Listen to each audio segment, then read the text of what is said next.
And where's the broadcast button? Broadcast.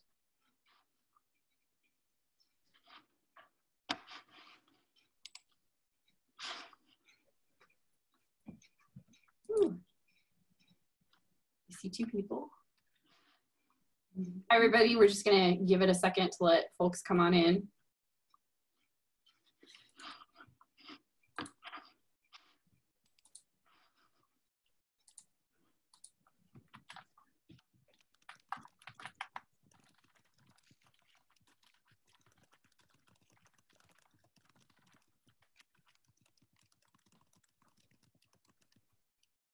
I think I'm just going to start promoting people so that everybody can see everybody else, even though a lot of this is going to be done with a screen share. I've been hearing that people like to be able to see and communicate with one another, so y'all are going to get promoted to panelists. Just give me a few seconds to do that for everyone.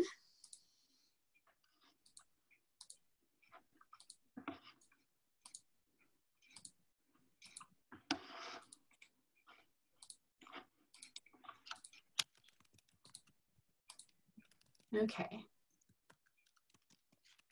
think we got everybody in here. Let me re-swizzle my screen a little bit.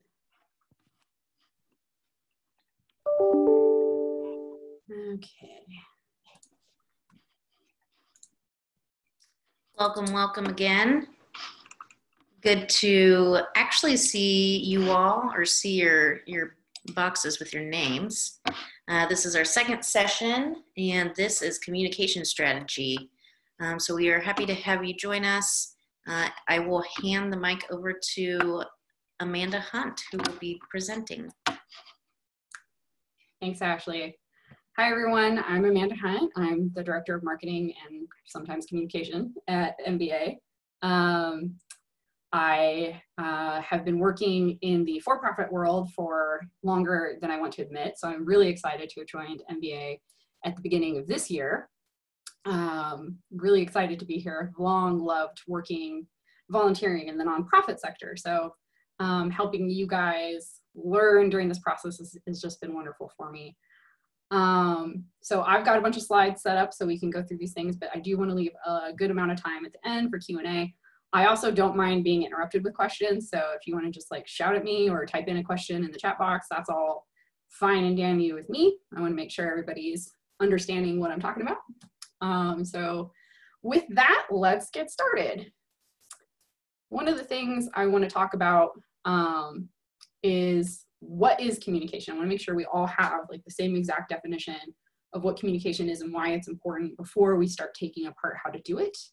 And then we'll talk through the three main things that I consider important for communication, which is target audiences, the channels in which you'll communicate with those target audiences, and a framework to craft a message to put in those channels to those target audiences.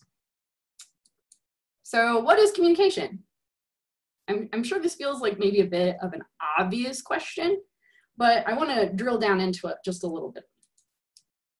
Communication is a process by which information is exchanged between individuals. The true goal of any communication is getting information from one person to another separate person.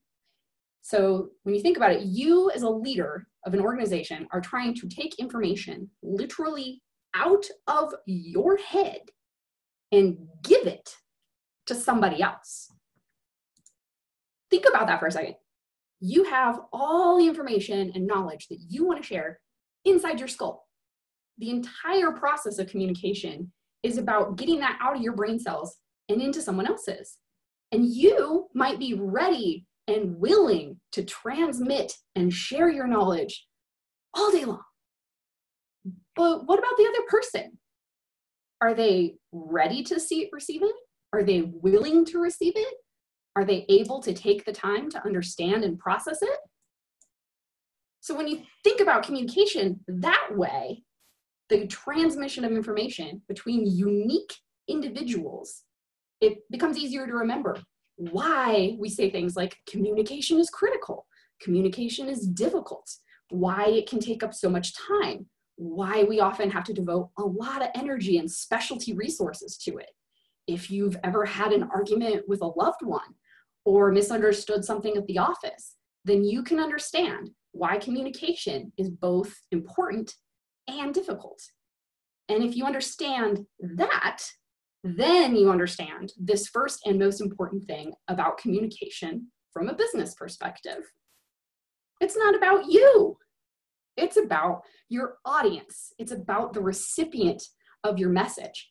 You can have all the best information in the world, write the best blogs, give the best speech, have the shiniest video, and you can end up shouting it into the void without a strong focus on your audience and the method that you use to communicate them. Without considering who your audience is, where they are, how they like to be communicated with, you will find your communication goes nowhere. And that is why we spend a lot of time talking about target audiences, the people you want to communicate to on behalf of your organization. So another definition here, what are target audiences? I prefer to use the term target audience because it reminds me I'm the one holding the information and I'm kind of aiming my intention at them. I'm trying to get them to do something I want them to do. They're my target. It sounds a little bit salesy, but it is kind of the way it is.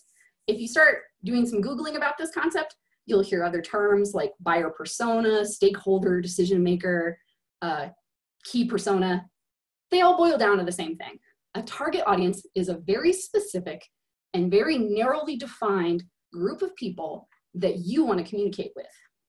In order to narrowly define our audiences, we will use some data we know and some concepts that we can make educated guesses about.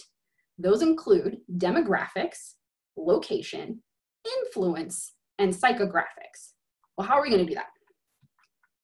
So this isn't a template that I've had Ashley wonderfully upload to Basecamp for you guys. It's designed to be used and abused. Open it in Word, print it out, do whatever you need to with it. But the goal is to use it as many times as you can. We're going to fill a few out as practice so we can all be on the same page. And so as I was saying, we use a few key categories to define our audience. 3 of them are objective and 2 of them are subjective. So let's look at these in more detail. Your audience size is more important than you might think it is. Are we talking about 10 people or 10,000 people? If you have to pay to use the channel to send a message to that audience, does it matter if it's 10 people or 10,000? That 10,000 person message might be a bit more expensive, right? So considering the size of your audience does matter. If it's a small audience, like 5 or 10 people, like maybe your trusted board members and advisors, could you communicate with them one-to-one, like phone calls or direct emails? Yeah, sure you could. So that's why we keep a track of a size of our audience. We try to know how many people we need to approach when we're doing these communications. Demographics, you probably know the term, but we'll just cover it. It's things like age, gender, profession, education, income, marital status, race, language, and just survey data kind of things, census kind of things, things you tick a box on. We want to define as much of that as we can. And sometimes we'll have that information already, and sometimes we can get it from other sources. Location can actually be surprisingly important. Sometimes you might find that you have access to a grant for your org, but only if you turn around and use those grant funds in a specific location. So knowing the location, be it the address, zip code, neighborhood, metro, state, city, county, knowing those can be very important. Another good reason to know your audience's location is maybe you're going to like buy a billboard or place a banner. If you're in Brooklyn, you don't want to buy a banner in Queens. So knowing where your audience is physically located can be very important. Our first subjective category is influence. And this one sounds a little silly, but think of it kind of like celebrity status. I tend to think of it as like the Beyonce factor. If your audience is Beyonce, Beyonce has a lot of fiduciary power. She could give you a lot of money. If Beyonce were to tweet about you, the whole world would know. If Beyonce, let's see, I missed one, sorry, got lost on my slides. Basically, this influence power is the power of your audience. knowing how powerful or influential they are on your organization or on the world outside may change how you choose to interact with that audience. The more powerful they are, the more time you'll probably spend on the message. The more likely they are to donate, you might write your message in a different way. So keep that in mind. Another subjective thing we're going to use is psychographics. If you're not familiar with the term, it's a fancy way to say, what can we assume about someone's personal behaviors, their opinion, oopsie, goodness gracious, technology, bless it. So psychographics is about people's behavior, what we can assume about their lives. What are their opinions? What are their attitudes? How do they just feel about the world in general? Do we know anything about their hobbies? There's a box here that says channels. It's blank for a reason. We're going to come back to it. We'll define it. So now I want to do 2 example audiences so that we can all get comfortable with this process. And I do want to apologize in advance because my first example audience is regional ministers. And I know those are some of our friends, but that's also why we use them as an example audience, because we know who they are. So our regional ministers, we have 32 regions, including Canada. So we know exactly the size of our audience. If we wanted to increase our audience size to include like their staffs, we could assume maybe 3 to 10 staffers per region. So an expanded entire regional ministry staff audience might include like 125 to 350 people.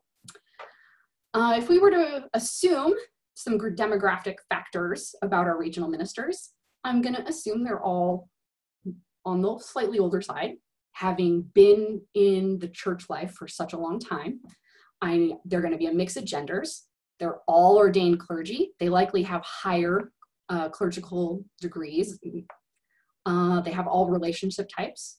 We know some of them are bilingual or multilingual, and we know there's a multitude of races. So those are the demographics I've guesstimated at. I could probably contact them and ask them for their demographics, but I don't think that's needed. The location, this one's tricky. Not the best example audience for giving a precise location, but we do know where the 32 regions are. We can make some general assumptions that our regional ministers are likely in a larger metro area inside the region, not necessarily, but likely.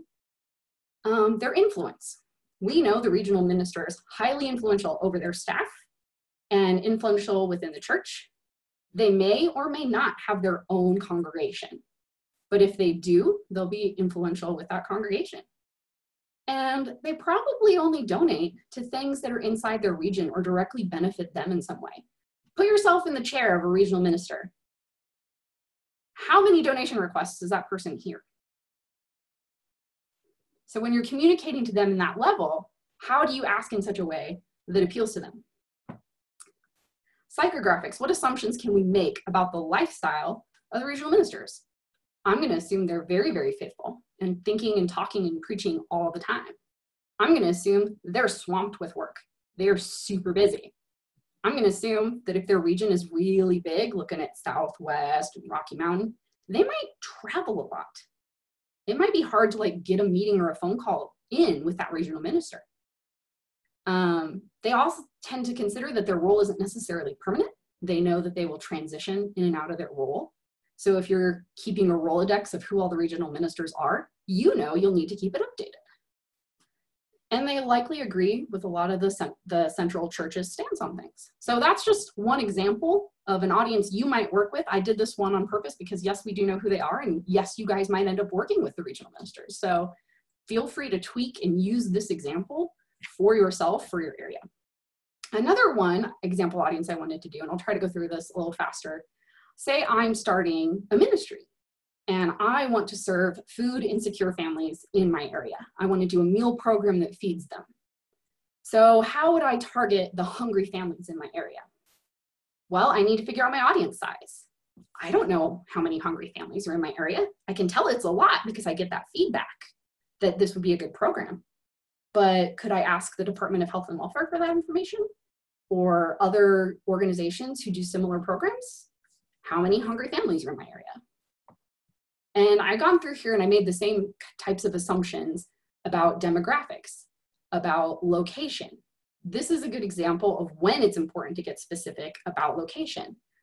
I reference my own area here. I'm in Boise, Idaho.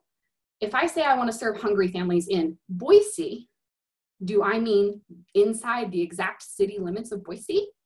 That could be difficult for me because Boise is actually comprised of a ton of little cities clumped together. Am I going to be turning people away because they came from the next city over?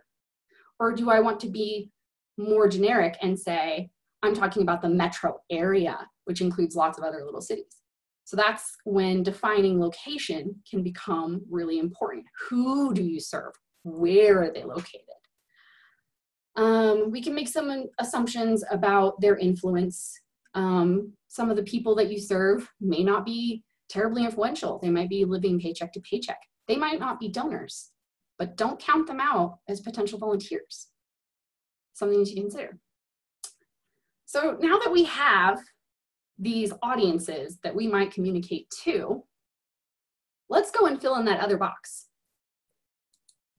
That last box is channels. What are channels? Why do I use that term channel? Channel is the method or the medium that you're going to use to transmit the message to your target audience. The channel is the place that the communication occurs. Why did I wait to talk about channels until after we did target audiences? Because your channel should correlate very, very closely to your audience's use of that channel. What am I talking about? For example here, grandma is probably not on TikTok. Do I need to have a TikTok to communicate to her if she's my target audience? Very few people use the yellow pages, yet you might get calls from a yellow page salesperson wanting you to buy an ad. Is that worth it? Oh, sorry, Rebecca. That's maybe the phone.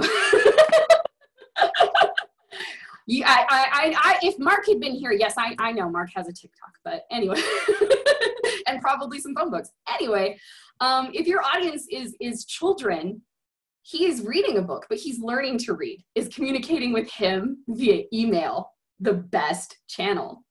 And again, I like to pick on billboards, but here's a billboard in the middle of nowhere.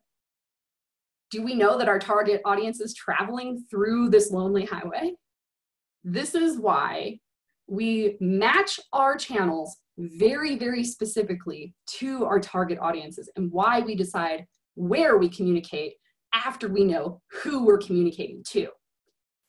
So that's what I'm driving at, is that's the effectiveness of your channel, is that it's used by your target audience, but that it's also able to be used correctly and consistently by you.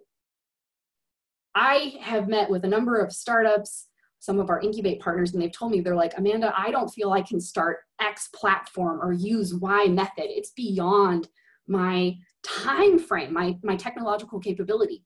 That's okay.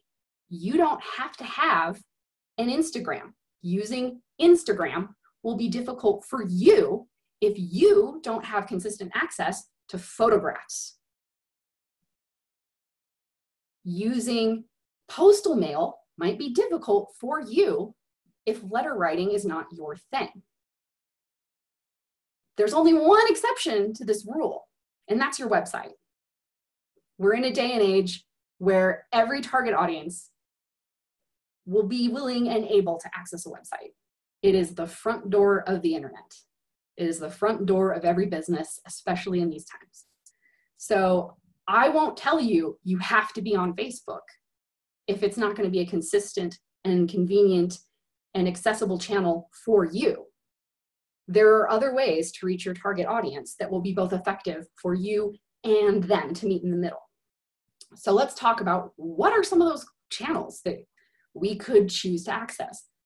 I mentioned website.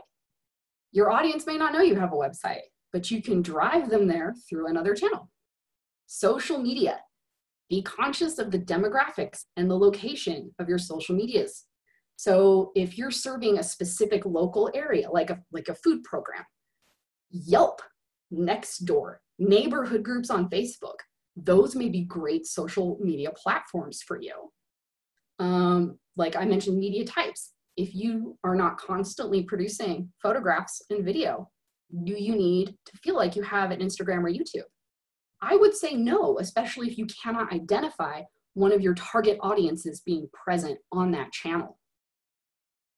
Email, your own email marketing list. Collecting email addresses is one of the best things you can do. Almost everybody emails.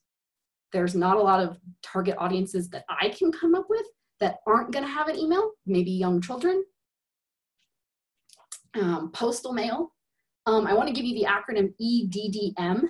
It may be something you will hear someday. It's every door direct mail. And it is a surprisingly affordable way to send a postcard or a letter to every single mailbox in a given zip code. So if you're serving a very specific service area and you want to make like an announcement about a grand opening, EDDM may be for you. Google My Business, Bing for Business. Those are great listings to take control of. As soon as you have your website, you can have those. 211, State Directory Service. It's a great place to have yourself listed. Through the NBA, through the CCGOC. We all have great email newsletters, handouts, websites, bulletin inserts. We are a channel. We can be a channel for you. Don't underestimate banners and signage, especially if you have a physical location or a congregation that you're attached to. That's a great place to put up information. Also, don't discount paid ads. I know it sounds scary. It's hard to use the budget that you've worked so hard to fundraise on, but sometimes if you're working in a local area, a paid ad can be the fastest and best way to get something done. I've paid $5 for Facebook ads and had success. $5. So don't discount those. News and media. When you're working with news media, be sure you're working with an individual reporter. Try to find a person and build a relationship with that person. Make them a target audience. Make them a target audience. If you're just emailing news@localstation.com, you're kind of emailing into that black hole that we were talking about, that you're just throwing that email into space and hoping something happens. So that's a lot about channels. But now that we kind of have some ideas of what channels are, we can try to match some up to our audiences. So going back to the regional ministers, I've broken the channel box into 2 categories, strong and weak, because I want to remind myself I don't have to have and use every channel. I want to remind myself what are channels that might not work with communicating with that audience. So we know our regional ministers, super busy, travel a lot. Is email a good way to get to them? Probably. Maybe even postal mail is a good way to reach them. Maybe they have the time for a one-on-one personal meeting. Maybe you have the time to make phone calls. I once met with one of our partners. She told me that was her #1 preferred method of meeting with people, and she actually had a lot of success fundraising by just doing one-on-one phone calls. And with an audience this small, I think that's a very feasible method. Regional Facebook groups. A lot of the regions have their own Facebook group that everyone in the region is. It's a great channel for communication. If I was trying to reach a regional minister, would I use a paid ad? Probably not. Would I use social media? Maybe not. It's such a small targeted audience. So you can kind of get the idea of why we look at channels after we look at audiences. We want to match them up. So now we have kind of the opposite audience. Here is where, with the Hungry Neighbors audience, email might be weak. I would have to collect all those emails first. But if I have them, great. Maybe a better way to reach them is through a third-party newsletter. Maybe the church will let me email about the food program inside the church's regular email bulletin. So that's why I've got a question mark there next to email. Local social media is great. I mentioned some of those, Facebook groups and Nextdoor. If I have a large audience, just a reminder, phone calls are weak and possibly press releases could be weak too, unless I have a direct relationship with a reporter. So now that we've got this audience and we've got a channel that we want to communicate in them, what's the next step? Clearly, it's sending a message. So the first thing you want to know about sending a message is have a goal. What is that thing you want your message to achieve? Identify it, understand it, know clearly what it is before you begin crafting a message. Another thing to remember when writing messages is the KISS method. You might know this acronym to say something slightly different, but I keep it as keep it short and simple. Can you feel this guy? How much email do you get in a day? I know we talk about email being a really good vehicle, but is it easier to read a shorter email than a longer email, right? I'm guilty of writing a novel email. Probably wrote one to Rebecca yesterday. But if we can keep it short and simple, our messages, it's a better way to cut through the clutter.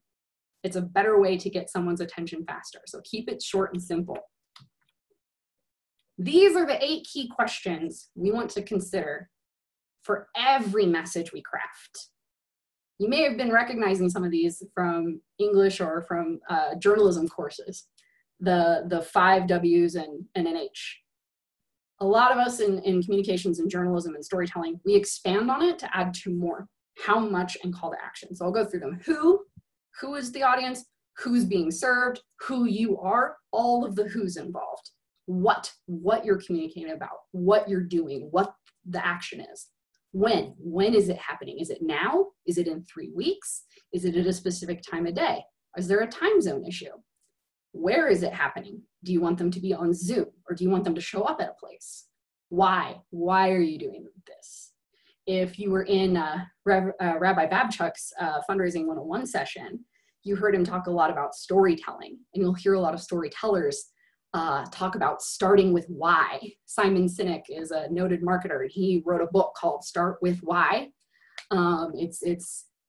It's a very good concept. When people understand your why you're doing this, what your passion is, they go in that journey with you. How is it happening? Is, be clear in explaining this is online, or we do exactly this thing. A lot of times, sometimes, well, not a lot of times, but sometimes people forget to include how much. Is my meal program free? Or are donations expected at the door? How much is it? And we always want to give people something to do. Marketers will call this a call to action. So you'll hear me use the term CTA. You won't need the answer for these 8 in every single message you craft, but it will help you a lot when you're crafting your message to know what those 8 answers are. So this is the second document that Ashley has uploaded to the Blackboard, is this messaging framework. We have a blank for writing the target audience, knowing who we're writing our message to. We talked about knowing what our goal is. So our goal is kind of the same of our call to action. If I'm sending a message to the regional ministers, I must want them to take an action. What's that goal? What's that purpose? Put it in the blank. What channel am I choosing to use to reach this audience? Does it have limitations? Is there a budget concern? Is there a volume concern? Twitter only allows 140 characters. That's my limitation on Twitter. I have to get my message under that if I want to use that as my channel. Then we have space to answer the 8 questions. And then we have space to write our message. I also left a blank for any graphics or media, including video, story, images, PDFs, infographics can be valuable. You may not have them for every message, but make a note to yourself what you want to send, especially if you're like attaching things to email. So I'm going to assume that I want to tell our regional ministers about the new feeding program that I'm setting up at my congregation. So maybe I'm just writing to my actual regional minister and not the entire set of 32, but I'm going to write to the regional minister in my area. My goal is to tell them about my new meal program, and my call to action is to ask them to help me promote it, to drive hungry families to my new program. My channel is direct email from me to the regional minister. I have all the answers to my 8 question. It's me and my congregation, it's the regional minister, and it's the people we serve. It's the who, the what, the when, the where.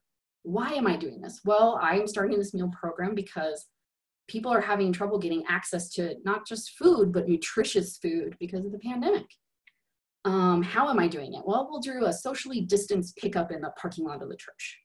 And how much is it? Well, it's free, man, it's free. These people need food. So I wrote an example message here. I won't read it to you, but you can see that I've highlighted in a different color how I'm including those 8 questions in my message. And you can see too how short it is. It doesn't need to be any beefier than that. I know this person is busy.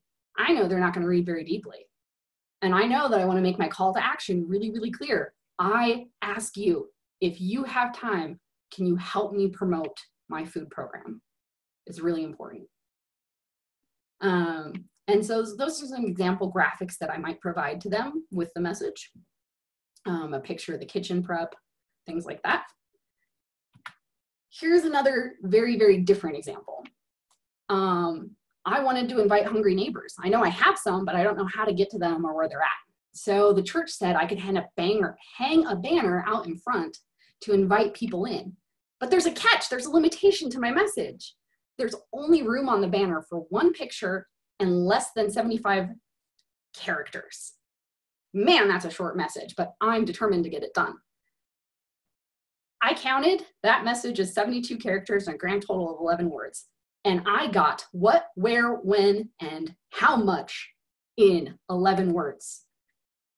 It did take me 15 minutes to write, but you can see the value in spending that time. It's about getting that exact information out of my gray matter into their gray matter in the space of a banner.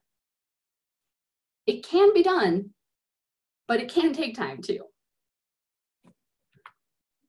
So I wanted to write one more. I wanted to give an example of, Amanda, how does this work? Can I write my mission statement with this framework? Is this framework really diverse? Can I use it for a lot of things? I think you can use this framework to write a mission statement.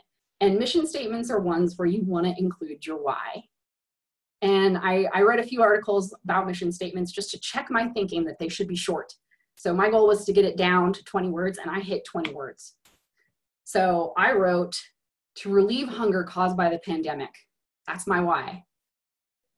Who, congregation ministry, serves nutritious meals to our community, the second who, in a socially distant manner. That's the how. 3 points, 20 words, 1 mission statement. So I think this framework is pretty flexible, and you can adapt it to any kind of message you might write. I think you could adapt it to even blogs and storytelling. You just start with why to draw people in. So just want to recap the process. Define your target audience. Define them as tightly as you can. Select the channels that work for them and work for you. And craft the message to suit both the audience and channel. It's a short process, but it can take a long time.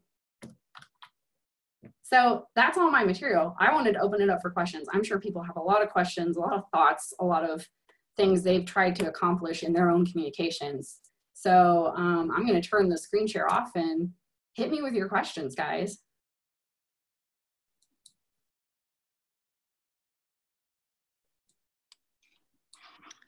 Well, people are collecting their thoughts. Thank you, Amanda. I feel like that was very thorough, and I'm very grateful for the resources that you provided. Again, the link, I'll plug this in a second, but the link to the Blackboard course I'll post here in the chat function. Because I feel like the framework that you offered in the resources, even just that handout and that breakdown of being able to plug your information in, I feel like is very helpful. Thank you for that. You're welcome. Feel free to use it, abuse it, do what you can with it.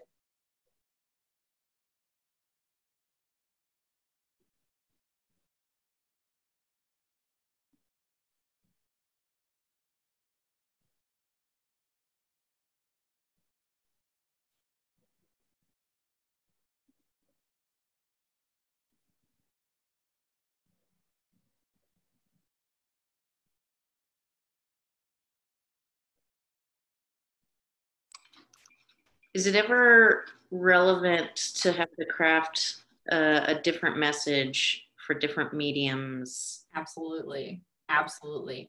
So that's why on the framework, I include limitations. So I mentioned Twitter. Twitter's got a hard limit at a certain character count. So you could write kind of like a novel on a Facebook post And I don't think there's a character limit on Instagram, but you can't write that novel on Twitter. So you can write forever in a mass email, but do you want to?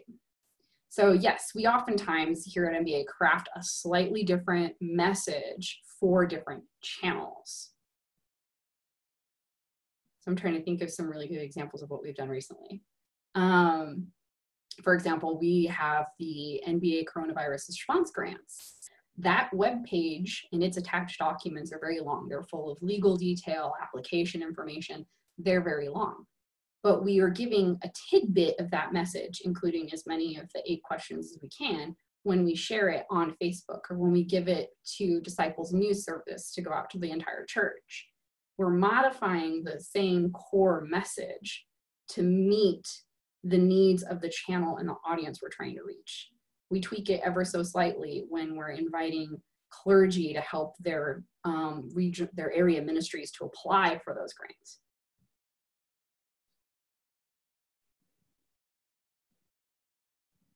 I'm seeing nods, so I'm guessing I'm making sense.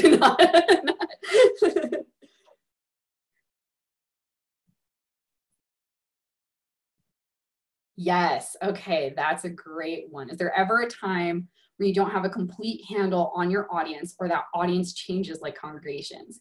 And how do you use strategies to better understand who they are, create messages for them? So let's look at specifically congregations. So congregations is a great example because they're always going to be a mixed demographic and their core is always going to change. So that's one where you can kind of do the process slightly backwards in that you could think about the channel first. What's the best way for you to reach out to a body of audience that continuously changes? So I know people are probably thinking about their church bulletin or the church's regular email newsletter. That tends to go to an audience that slightly changes. The demographics, it depends on how detailed you feel you need to be in your demographics. I do like to know as much as I can.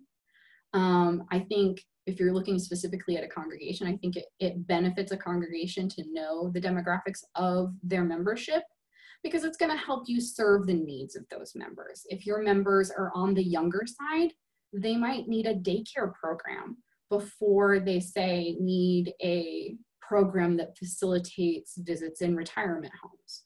So understanding your congregation, their demographics, and their needs will help you define that audience, even though it's a very general definition. So I would say when I work as MBA, I cannot know who is in the audience of the entire church. That's constantly changing. So we focus instead on what we do know, which is the channels where we can reach them. And we focus on making our message as broadly applicable as possible. So all of our social media doesn't have specific names. It doesn't say, hey, Bob, can you donate? It's got to be applicable to the entirety of the church. I hope that does some explanation of your question. Let's see, there's a second question. How would you explain the difference between marketing and communications? Great question. I generally don't try to define the differences between the two because communication and marketing, they really do have the same goal. You are trying to impart some kind of information to another person. Marketing puts the edge on it that you are definitely asking that group to do something. I would say that's the main difference there. When I was in marketing roles for for-profit companies, we always had a sales goal at the end. In the nonprofit space, you're going to have a fundraising goal at the end, but you're still imparting a story. You're still sharing knowledge about your products or your services. You're still making some kind of an ask at some point in time. So I tend to not define the two, but you will find, of course, scholarly that go very into a broad scope. But I think functionally, there's a high overlap. Can I say something about how messaging may need to be different in order to reach different generations? Yes, absolutely. That is part of why we try to define our target audiences really tightly.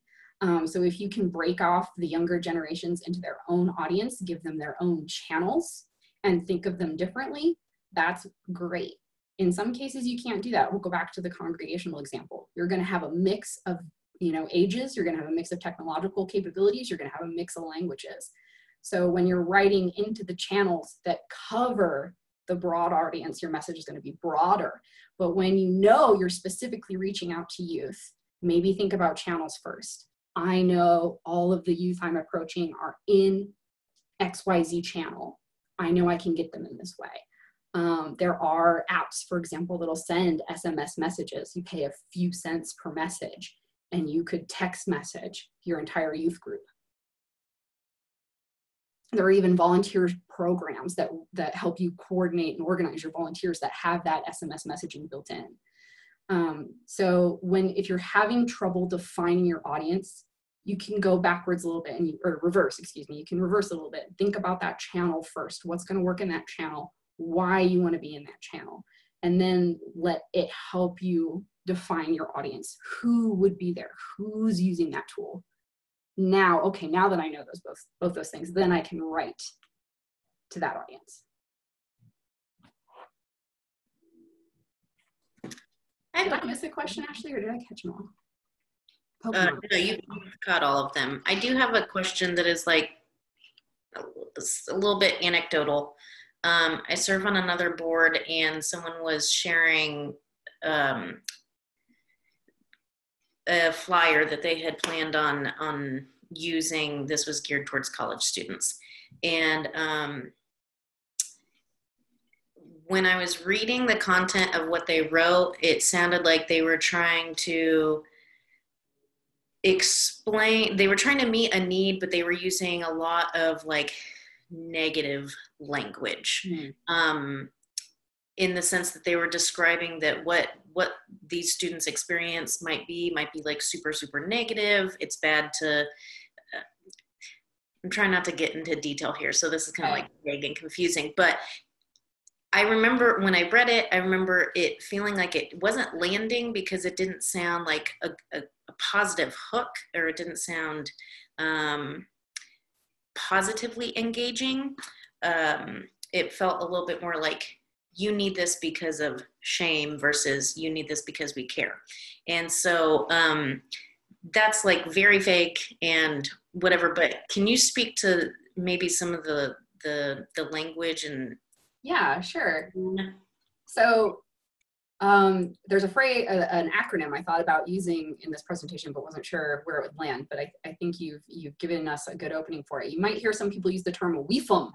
What's in it for me? You have to put yourself in the shoes of your audience and think, what's in it for them? And I hear you saying this audience is going to hear something negative when they need to hear something positive. Does this audience want to hear something positive? What's in it for those students? What's in it for those young people? Is it relief? Okay, then let's take out the excess language. Let's eliminate that. Keep it short and simple. What do they get? Great. We know they get presentation or gift. How do they get it? They get it here. When do they get it? They get it this day. And anything more than that is literally extraneous. I know that sounds odd, but if it's not solely focused on the goal, it can go. Does that help? Yes, it does. Thank you. Yeah. When I read it, I was like, I can't put my finger on why this doesn't land. But my background is not in communications, and I couldn't name that. So yeah, you know, that's okay. I tell people, I don't expect anyone to become a perfect communicator. I am not a perfect communicator. I have certainly missed the mark, or, you know, made mistakes or communicated out of anger. You know, like, I don't expect anyone to become perfect at anything. If we have the tools to take the time that we need to with the most important of all messages, that's great. That's where we start. You know, maybe we can't use this framework for every single email we write, but we can use it for the important ones. And we can spend the time to drill down to the absolute core messages on those important messages.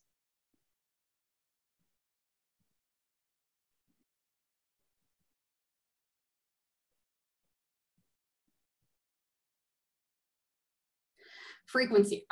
Frequency is a good question. How often do you communicate?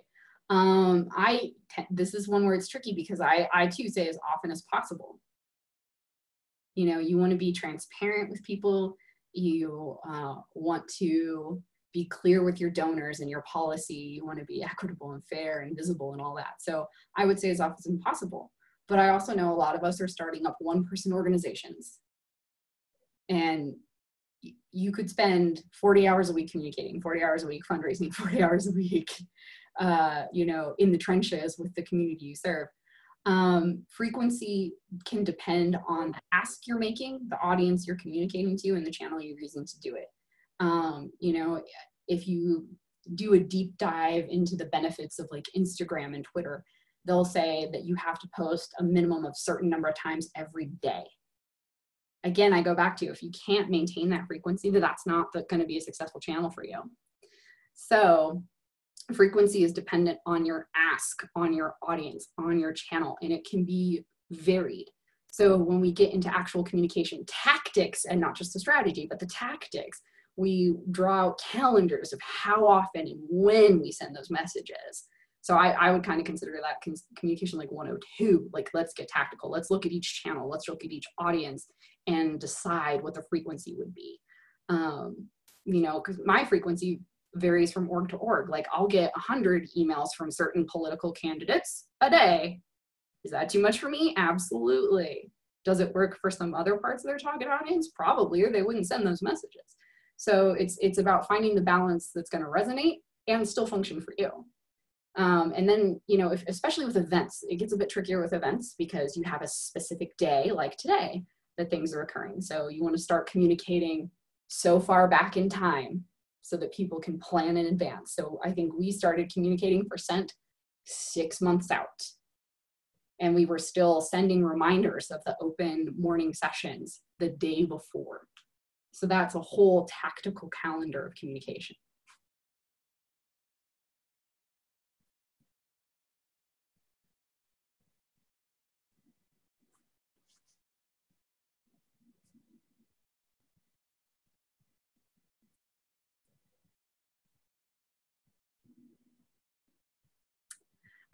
Yes.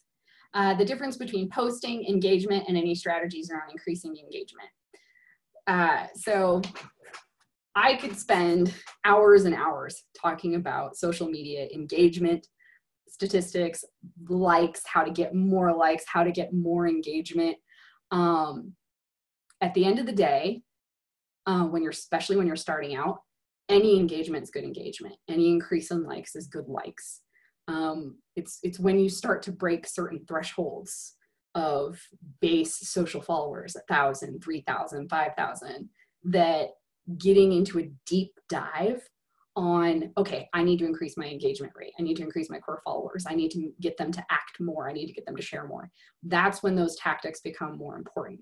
So I would say in the very early stages, save yourself the stress of focusing on statistics. And consider the saying, any news is good news. You know, focus your energy on being a consistent and clear communicator. Then when you start breaking those thresholds, okay, now let's talk about engagement. One of the best ways to get engagement on a social post is ask a question. Ask a question that forces, you know, that kind of makes them think, oh, I should comment with my answer. Tag a known person or talk about a person in your post. We have some of our best engagements when we're featuring people.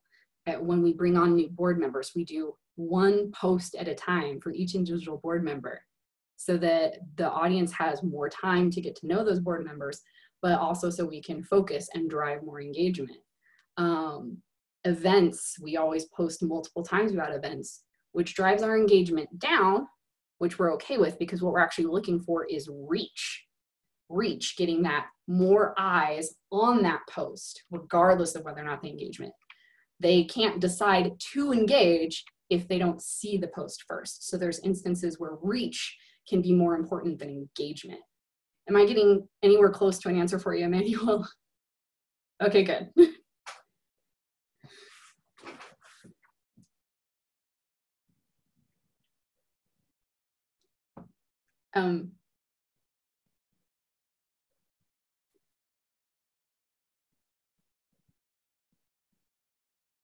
Got it. Okay. Yeah, I kind of come from a place where I've worked, You know, I've run a few small boards. I've been in very small nonprofits where I see the stress in people from wanting to have, you know, high engagement and high social following, when I think the time is just better spent on the messaging itself. I don't like to say, if you build it, they will come, but they can't come to something that isn't built. Just because you have a Facebook doesn't guarantee that you're going to get a following on Facebook. But what is on Facebook has to be a clear and consistent message in order to build that followership. So it's kind of like a pyramid. You got to start somewhere before you can get up into having the statistical base to focus on engagement. I would say, don't let it stretch out. Focus on the core messages and the rest will fall into place.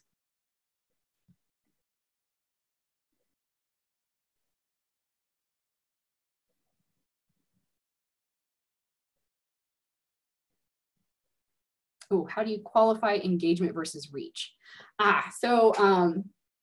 Engagement versus reach are actually two of the easiest things to measure, and every social platform will give you those. So you'll see your reach for each post in your statistics panel. You'll see your engagement for each post. How do you know when to pivot between one or the other? I think it's a simple question you ask yourself as part of the communications process, especially when you're planning larger campaigns, larger fundraising campaigns, or larger events. So we know with an event, engagement would be great, but reach has to be more important, because engagement's going to come after reach. You have to get in front of their eyes first. So engagement would be reversed for a fundraising campaign. We want to start something with high engagement. We want to encourage people to share. We want to encourage people to talk about it. And that's when we talk about different social fundraising strategies, like not creating the fundraiser ourselves, but having a volunteer create it. So it's got a different type of engagement going on.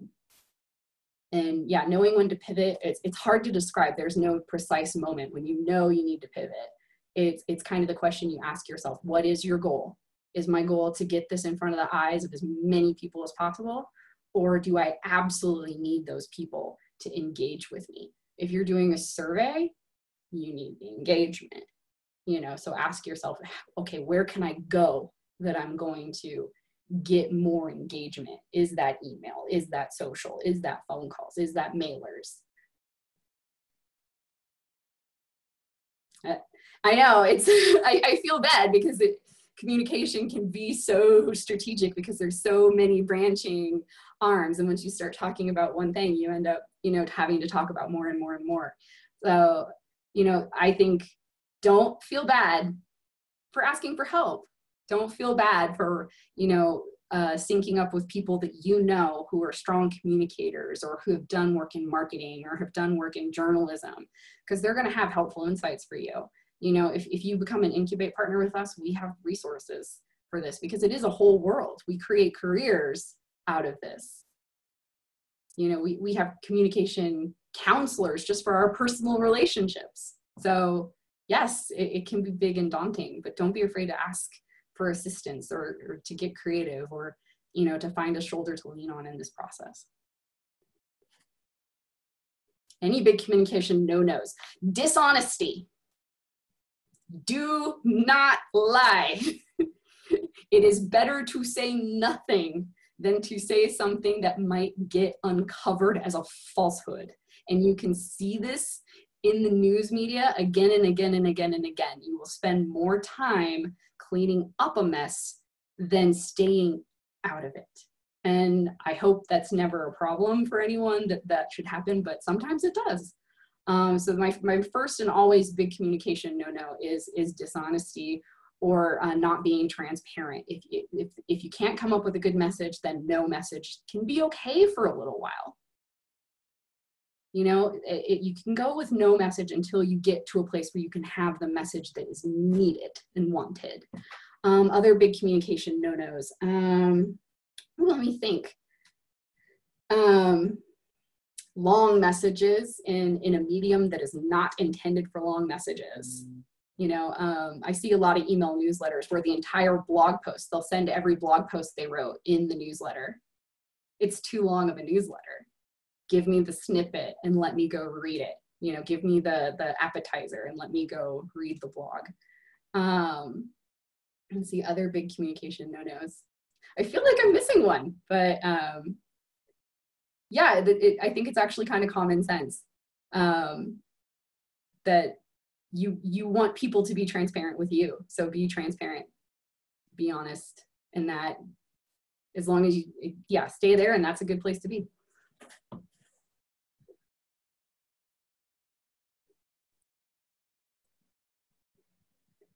Communication method of service, engaging. Yes, you can use communication method as a service. Volunteers can write handwritten thank you notes. You can, we have one of the nonprofits I work with, we have wallet cards that we hand out, and we can write inspiring notes on them. They all need to be folded before they give out, so we put them in the hands of volunteers, and volunteers could leave positive notes on things as they fold them. Sometimes you can use a service as a communication method. If you're trying to start a relationship with someone, there's a thing called a door stopper. If you want to get someone's attention, maybe you send them a fresh baked cookie using a service, and it includes a note. Hey, I've been trying to meet with you. I know you're super busy. I can tell you're stressed out from everything that's going on. I thought this cookie might warm your heart and your stomach. So yes, using the method can also be part of the message that you're sending. I love that idea, Emmanuel, that seniors can write handwritten notes. Anybody can write a handwritten note. And I think postal mail is sadly going by the wayside. So when was the last time you got a personal card in the mail? How did you feel when you got it, right? That's a great feeling. It's an awesome feeling.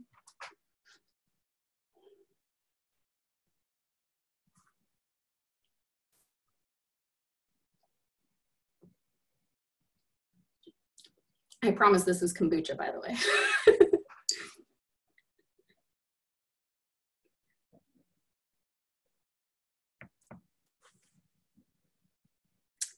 Yeah, if there's no more questions, I think we're going to wrap it up here.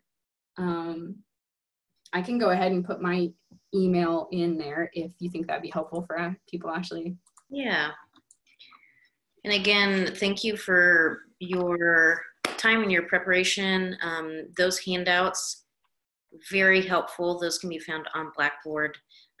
You have about a 15-minute break, and then we'll have a time of caring for our souls, caring for our minds and our bodies on our next session. Amanda, thank you for your time. Thank you, everybody, for your participation. You're welcome. We will see you in about 17 minutes.